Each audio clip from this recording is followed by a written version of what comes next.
Adventureman Issue 1 sees panicked cops run in to tell the commissioner that the mayor wants him to scramble all of the police jets, but the commissioner thinks that's crazy since they don't have a cop air force. The officer asks who's going to take care of that, pointing out the attack blimps that are bombarding the city. Telling the cop to go home, the commissioner says he wasn't ever going to make this call, but it's time. Unlocking a secret phone in his desk, he tells the person on the other end of it that the city needs him since there's a grand evil pouring out of the sky. The man says that help is on the way, leaving his office and telling his eclectic team that the city needs Adventureman. Adventureman tells his team it's bad and they might not come back from this, so they need to dose up with the super serum, something they have never done before. The team can't wait to use the serum, knowing that they are all at peak physical fitness, so the serum won't have any lasting damage on them. Adventureman says that in the wrong hands, the serum could be the greatest weapon in the world, but it will be safe with them. Giving them all vials of the serum, Adventureman says that it's needed since this is the end times, and finally Baron Bazaar is making his move and the Apocalypstra clock is moving closer to midnight. Knowing all this, they take the serum, which enhances their already powerful gifts. Akal, however, feels unsteady, knowing the clock is about to move. Sally wonders what the clock does, and Adventureman says that it measures increments of human misery as it strikes midnight, activating the ancient runes on it. Soon the base is attacked by Baroness Bazaar and her men, who say the heroes have a date with death. Adventureman readies himself for a fight as his team battles the strange villains as the Baroness comes after Phaedra Phantom, who uses her dematerialization powers to slip out of the villain's grip, firing her ghost guns at the villain and her thugs, who wonder how they can kill a ghost. Tragol deploys her grenades, taking out the thugs and giving Sally sweet clearance to take off in her plane, leaving the hangar to battle the Baron's attack blimps. Sally manages to shoot down many of the blimps, causing them to explode and drop their fascist pilots. Akal, however, is soon thrown by the Automatera as Baroness continues to try and take out the Phantom,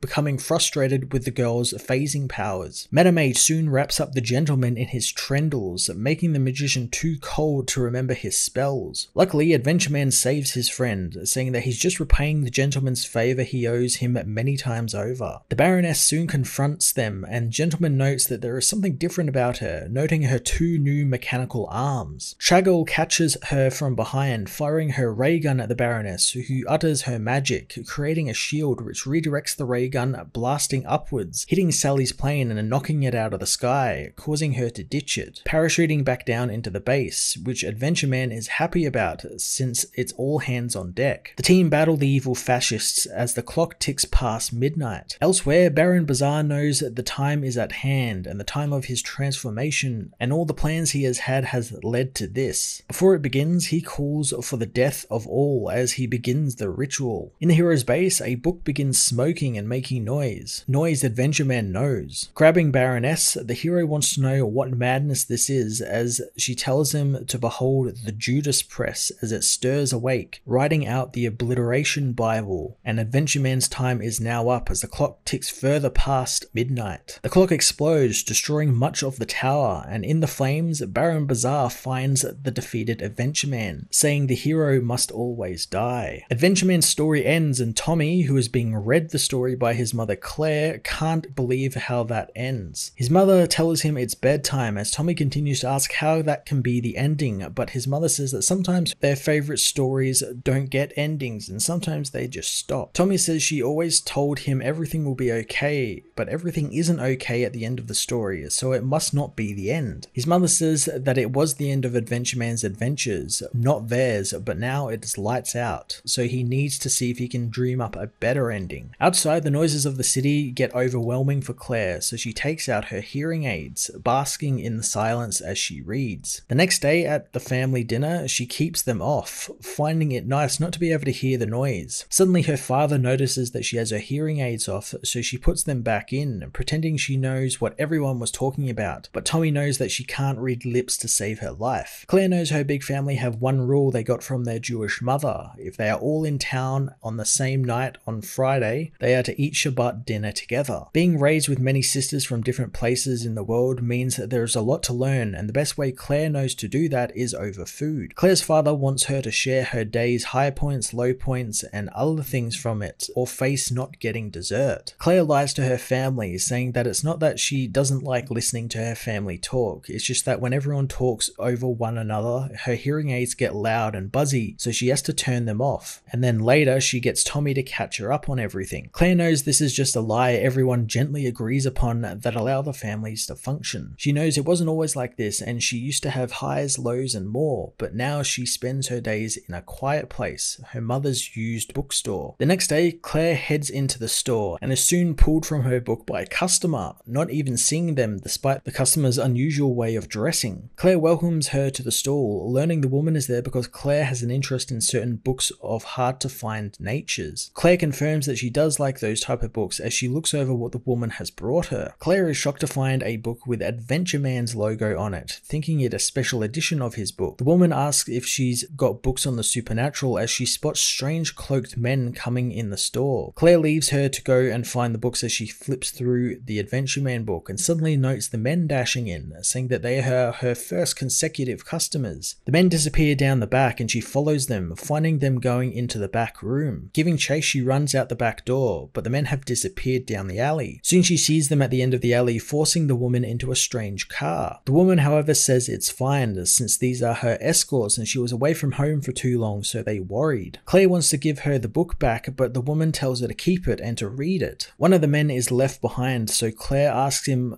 who she is, but the man turns, revealing him to be some type of bug man. He tries attacking Claire, but she kicks him, her foot going right through his guts. The bug man sends his insects out to attack Claire, allowing him to escape, but she still sees the car leave, with the woman showing her Adventureman's logo from the back window, signaling Claire to read the book. Later, Claire tells Tommy what happened, but isn't so sure what she saw exactly, thinking it was low blood sugar. She shows him the Adventureman book, exciting her son, who quickly flips through it and knows that they are neighbors to the Highbriar Publications, the people who put out the Adventureman books. However, this book looks like it was put out by the Adventure Incorporated, the actual company from the book. Claire doesn't think that's possible, calling it a bootleg as Tommy begins drawing in the book, connecting their house with the publication houses, which somehow form Adventureman's logo over the city. Tommy knows this means an adventure is at foot, but his mother tells him to go to bed, taking the book and leaving for the night. Claire begins reading her book on her way around the house, knowing she has had her fair share of adventures, so it's time to let someone else take a turn at them. Going around the house, she flips off all the lights before retreating to her room, listening to the bustling sounds of the city before turning her hearing aids off and getting into bed to sleep. As she sleeps, a little ant crawls into the room, soon followed by a swarm that turns into the man from earlier. The Adventureman book on her bedside begins to glow as a single ant tries to crawl into Claire's mouth, but she hits it in her sleep, turning over as the book begins to glow more and more, shooting huge beam of light out of the window.